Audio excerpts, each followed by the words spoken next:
Kannur തളിപ്പറമ്പിൽ school bus മറിഞ്ഞ് കുട്ടി മരിച്ചു. 15 വിദ്യാർത്ഥികൾക്ക് പരിക്കേറ്റു.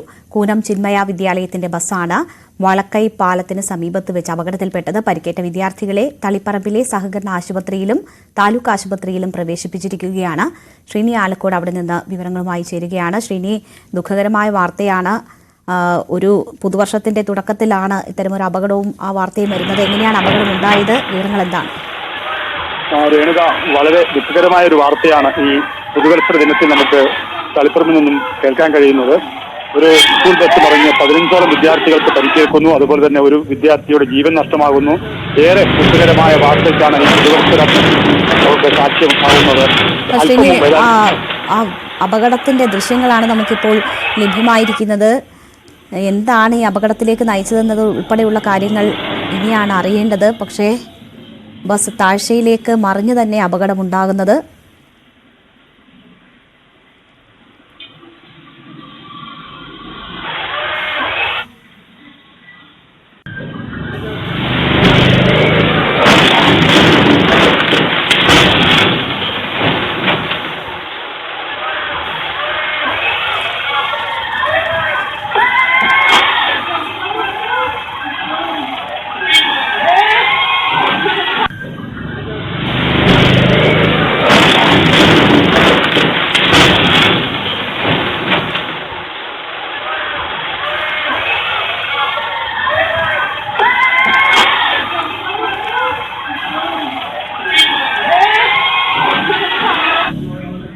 ശ്രീനി തുടരുന്നുണ്ട്. ശ്രീനി, വളരെ വേഗത്തിൽ വന്ന ബസ് നിയന്ത്രണം വിട്ട് മറിയുകയായിരുന്നു എന്നാണ് മനസ്സിലാക്കുന്നത് ദൃശ്യങ്ങളിൽ കാണുമ്പോൾ.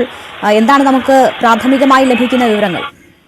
അതിനെയാണ് ഞാൻ സൂചിപ്പിച്ചത്. അതായത് ഒരു പോക്കറ്റ് റോഡിൽ നിന്നും മെയിൻ റോഡിലേക്ക് പ്രവേശിക്കുന്ന ഭാഗമാണ് നമുക്ക് ആ ദൃശ്യങ്ങളിൽ കാണാം.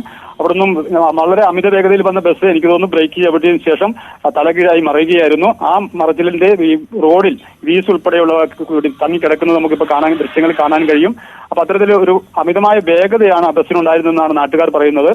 അതുകൊണ്ട് തന്നെ കുട്ടികൾക്ക് വലിയ പരിക്കേൽക്കാനുള്ള സാധ്യതയുണ്ടായി. ഒരു കുട്ടിയുടെ മരണം വരെ സംഭവിക്കുന്ന തരത്തിലേക്ക് അപകടം മാറിയിരിക്കുന്ന ആ ദുഃഖകരമായ വാർത്തയ്ക്കാണ് ഇപ്പോ ഈ വളക്കയും പ്രദേശവും സാക്ഷ്യം വഹിച്ച് ആകെ വിറങ്ങലിച്ചു നിൽക്കുന്നത്. അതും ഈ പുതുവത്സര ദിനത്തിൽ തന്നെയാണ് ഇത്തരത്തിലൊരു അപകടം ഉണ്ടായി എന്നുള്ളതാണ്. ഈ പരിക്കേറ്റ കുട്ടികളുടെ ആരോഗ്യനില സംബന്ധിച്ച് നമുക്ക് മനസ്സിലാക്കാൻ കഴിയുന്നത് എന്താണ്? പ്രാഥമിക ആരോഗ്യ ആശുപത്രിയിൽ ഉൾപ്പെടെയാണ് ഇപ്പോൾ അവരെ പ്രവേശിപ്പിച്ചിരിക്കുന്നത്. ചെറിയ പരിക്കുകളാണോ? ഇപ്പൊ പരിക്കേറ്റ 15 വിദ്യാർത്ഥികൾക്കും അവരുടെ പരിക്കുകൾ ഗുരുതരമല്ല എന്നാണ് അറിയാൻ കഴിഞ്ഞത്. അവിടുത്തെ സഹകരണ ആശുപത്രിയിലും അതുപോലെ തന്നെ താലൂക്ക് ആശുപത്രിയിലുമാണ് ഇത്തരം ഈ കുട്ടികളെ പ്രവേശിപ്പിച്ചിരിക്കുന്നത്. മറ്റുള്ള കുട്ടികളുടെ പരിക്ക് അത്ര ഗുരുതരമല്ല എന്നാണ് ആശുപത്രിയിൽ നിന്ന് ലഭിക്കുന്ന വിവരം. ശരി, എന്തായാലും ദുഃഖകരമായ കാര്യമാണ്. അമിത വേഗതയിലായിരുന്നു ബസ് എന്ന സൂചനകളുണ്ട്. നിയന്ത്രണം വിട്ട് കുറച്ച് താഴ്ചയുള്ള മെയിൻ റോഡിലേക്ക് ബസ് മറിഞ്ഞാണ് അപകടമുണ്ടായത്.